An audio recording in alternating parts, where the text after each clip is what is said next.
Hatty boy, the pipes are calling from glen to glen and down the mountainside.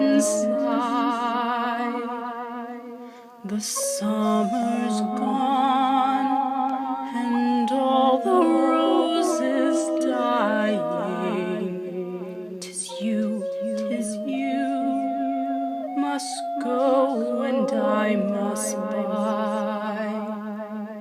But come ye back when summer's in the meadow, or when the valley's hushed and white with snow, and I'll be here in sunshine or in shadow. Oh, Hatty boy, I love you so.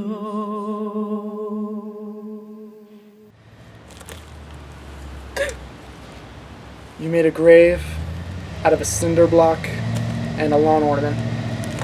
Hatty would have wanted it. Are those poinsettias? They love Christmas!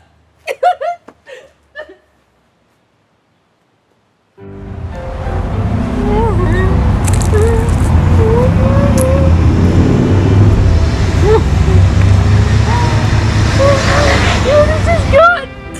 It's good! And now I don't have a hat! And all Pokemon trainers need hats! And now my head's just gonna be cold. I know I have a lot of hair, and it's nice hair, but I need a hat! And I have no hat now! What am I supposed to do?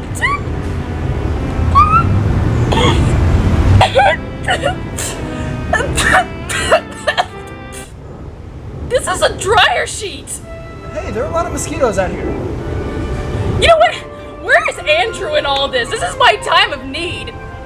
Probably playing Bloodborne. Why? It's the same thing as Dark Souls. Why is he playing that? Filthy casual.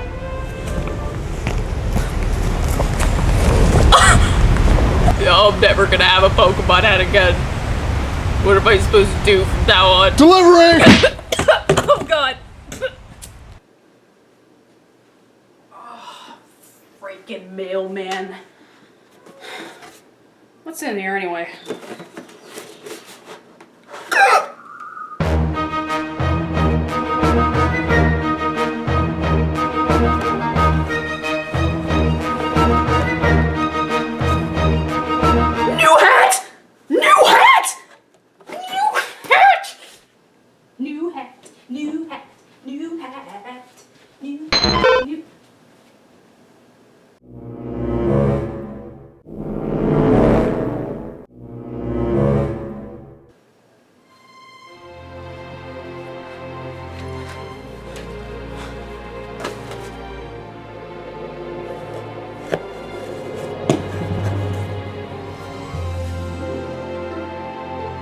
Oh, no way!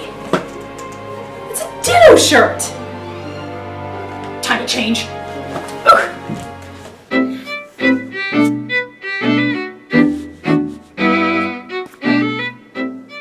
Yes! Yes! I feel so pink! It's like this feels right. I feel like I'm in my own skin. You know what? I think it's time we talk about some pink Pokemon. Yes, believe it or not, I do love me some pink Pokemon.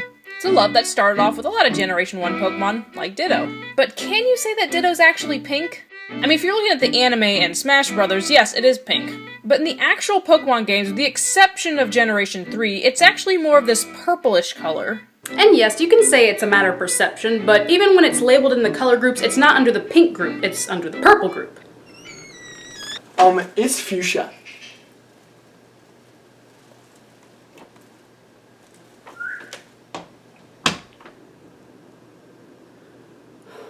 Anyways, it's kind of a letdown, isn't it? I mean, now this shirt seems a little inaccurate, but we're gonna let it slide for now. By the way, there's like tons of other pink Pokemon that we can look at. As a matter of fact, I keep a list of them. Okay, well, this is just a list of every pink Pokemon. Just make it a little shorter. No card sized. Okay, now we can get down to it. Now I just want to remind you guys this is just a list of my favorite pink Pokemon. I'm just going on designs and what I grew up with, and pretty much just my favorites. Also, we are not going to include shiny pink Pokemon, though they are fun to look at also. We're going to go with the regular pink Pokemon for now. Maybe we'll make another list later for shiny pink Pokemon. So without further ado, let's get down to my top 10 favorite pink Pokemon. It's the love you discover. Pink on the finger of your cherry. Pink, 'cause you are so very. Pink is the color of passion. 'Cause tonight, it just goes with the fashion. Pink, it was love at first sight. Yeah, pink when I turn out the light. Yeah, pink gets me high as a kite. And I think everything is going to be alright. No matter what we do tonight, you could be my flow. Number 10 is Luvdisc and Alomomola. Now, as most of us know, these two are not in the same evolution line, although they may look like they're supposed to be. Actually, yes, when Black and White did come out and we saw the designs for Alomomola, we thought that this was an evolution for Luvdisc. It shares the same heart shape, it's a water Pokemon, and it's freaking pink! It's a pink heart fish! What happened there? Honestly, I don't know what happened there, but they just decided to make them two separate Pokemon, both being based off of like a sunfish and a discus fish. Anyway, the fact that they're heart-shaped is cool. I love it. They're not really great in battle unless you kind of know more how to use Alomomola. Luvdisc is a little weak, but they're fun to look at, and I just like some cute designs.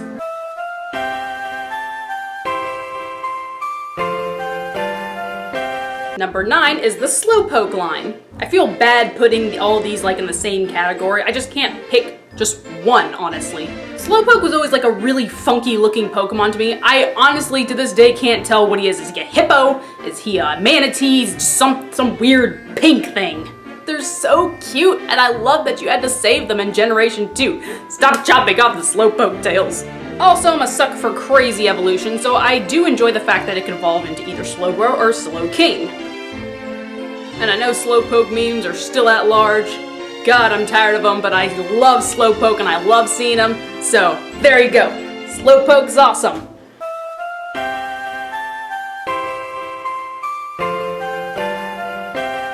Number 8 is the Fluffy Rabbit Audino.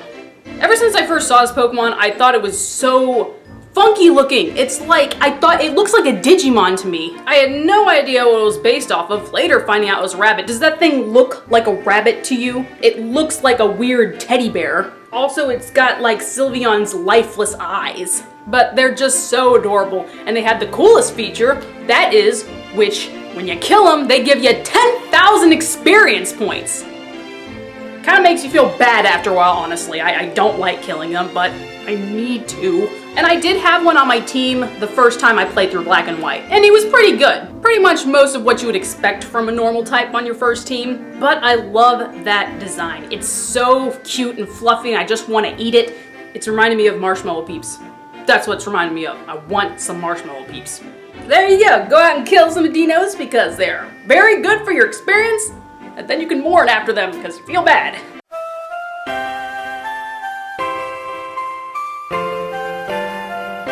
Seven is the Jigglypuff line. I know I just called it Jigglypuff line, even though it's like the middle evolution, but it's like the most well-known one, so we're just gonna call it the Jigglypuff line. Everybody loves some Jigglypuff. Everybody loves that lullaby, seeing it in Smash Brothers, Kirby like sucking it and just getting like its freaking ears, I think, and its curl. That's probably the only one where you see him on the screen, you're like, is that Jigglypuff or is that Kirby? I really cannot tell right now. Most people do like Jigglypuff from the actual Pokemon anime. It had a very big part in the Johto region seasons, always making people fall asleep and then drawing on their face when they did.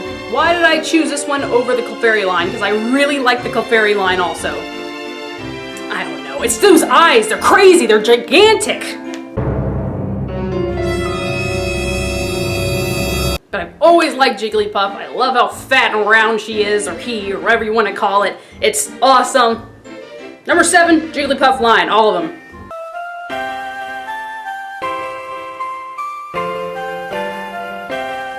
Number 6 goes to the evolution Sylveon. As you guys all know, I love crazy evolutions.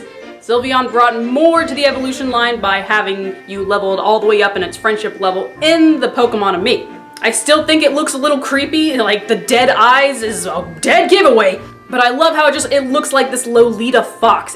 It just looks so cute, and what are those bows? Is it the flesh? Is it the flesh? It's so weird looking. It really doesn't even remind me of a fairy. Like everything else can pass as a fairy, even the Jigglypuff line and the fairy line, which was given the fairy type, look like they could be fairies. Sylveon, it does not look like a fairy at all, but what are you gonna do?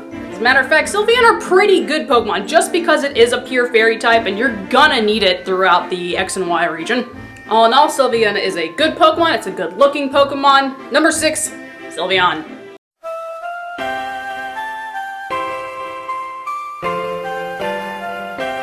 Number 5 goes to the freaking hybrid coral monster Corsola. You don't know how much this thing pissed me off. I was searching everywhere the first time I played through Crystal. I could not find one. They're very hard to find, apparently. Seriously, I felt like Misty in Master Quest. Like she was always wanting to find a Corsola. Every time she'd see one, she'd freak out. She finally got one in the end. So did I, so we all win. Corsola is one of the first rock and water type Pokemon, which is really weird because then you can't really use water against it, but it's still weakened to grass, so I guess there's a letdown. But back then, it was still something I never thought I'd see, a water rock type. So freaking weird. I'm actually really surprised this thing never got a pre-evolution or an extra evolution. It seems like it was popular enough, but I guess they're just saving that for later maybe. And yes, besides being extremely weak to grass attacks, I would say Corsolas are pretty good Pokemon also. Good water attacks, good rock attacks. Good to have one on your team. Number 5, Corsola.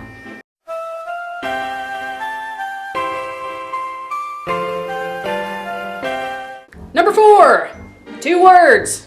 Dream Tapers. Not those Dream Tapers. Munna and Musharna. I had no idea what these things were supposed to be when I first saw them. I thought they were piggy banks. I'm surprised nobody has made like a Munna piggy bank yet. Munna and Musharna are psychic type Pokemon. They have this thing called Dream Mist, which has played a major part in the beginning of the game as part of the dream world that some people went through. But they are so cute. They're just these flying little tapers. They don't even look like tapers to me. They're just like these fat piggy banks. Also, Musharna gets added to like the coolest Pokemon cries along with like Cricketune and Frostlass. Listen. Holy crap, what was that? Honestly, every time I play through Black and White, I really have a hard time not choosing to train one of those again, because I've trained one so many times, so I really try to stay away from them, but I love them so much. Number 4, Munna Musharna.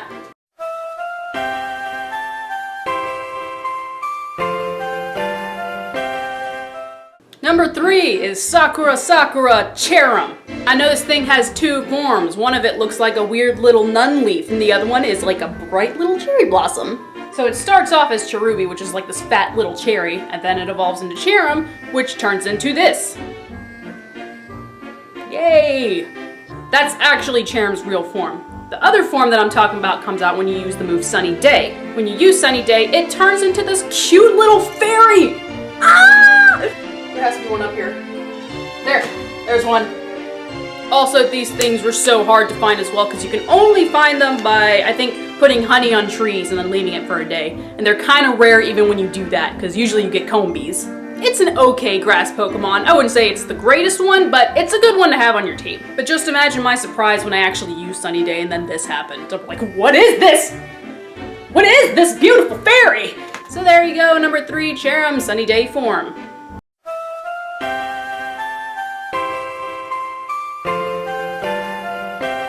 Number 2 is Jesus himself, Mew. I know what you guys are thinking. Why am I putting Mew at number 2 if I even put him on the list at all? We'll get to that later. But let's talk about Mew. This was kind of a hard one to put on there because at the beginning he was actually considered more white. See him in the beginning, the opening, he actually looks a little blue and transparent. Then in Pokemon Snap and Smash Bros, he still looks like really white, maybe just like a hint of pink. This happened in the first Generation 1 and 2 also. In Generation 1, you know, you don't have a lot of color in the red and blue games, so it just kind of looks white. Generation 2, they start adding like little hints of colors, so he was just kind of a hint of pink. Then Generation 3 onward, they just made him pink. They kind of changed throughout the games though. The one that I like the most is Generation 3 because he has like this weird It's not really a hot pink, it's more of like a skin pink almost. It looks the most like an embryo or fetus that he's supposed to be based off of. And I love that creepy concept about it. He's just like, ew! It's like this creepy, weird baby Jesus evolution thing. But being the ancient deity that he is, he can learn any move. Always good to have one on your team. Number 2 is the Pink Mew.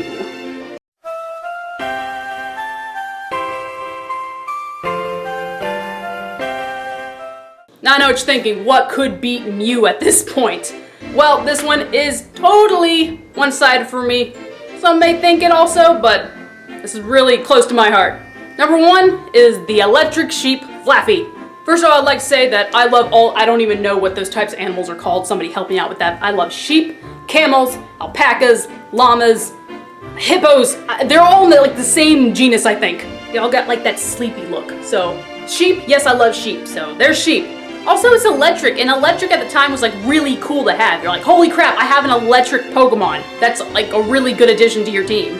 It was so beautiful. It was like, and I like Mareep and I like Ampharos, but it's like Flappy was the best of both of them, honestly, in my opinion. It holds a special place in my heart because when I first started playing Pokemon, the actual first Pokemon I played was Pokemon Crystal. A full year before, my brother had gotten Pokemon Silver, and when I got Crystal, he's like, hey, cool, we can trade now. First Pokemon he traded me, I remember I gave him a Weedle because it was all I had at the time, and he gave me a level 17 Flappy. It was really weird because Flappies could not be found in Pokemon Crystal, so it was almost like I had this thing that nobody else had. It did not have a nickname, but I loved it like it was my own, and I was so happy to have a traded Pokemon for the first time. Then it evolved in Ampharos. Little thing kind of wore off, but I still loved it. It was a very good Pokemon. Thank you, old brother. So there you go. I still love it to this day. Flappy's my favorite pink Pokemon. Pew! Huh. I feel good. I feel very pink today. Pink, pink, pink! You know what? I think I'll have some marshmallow peeps.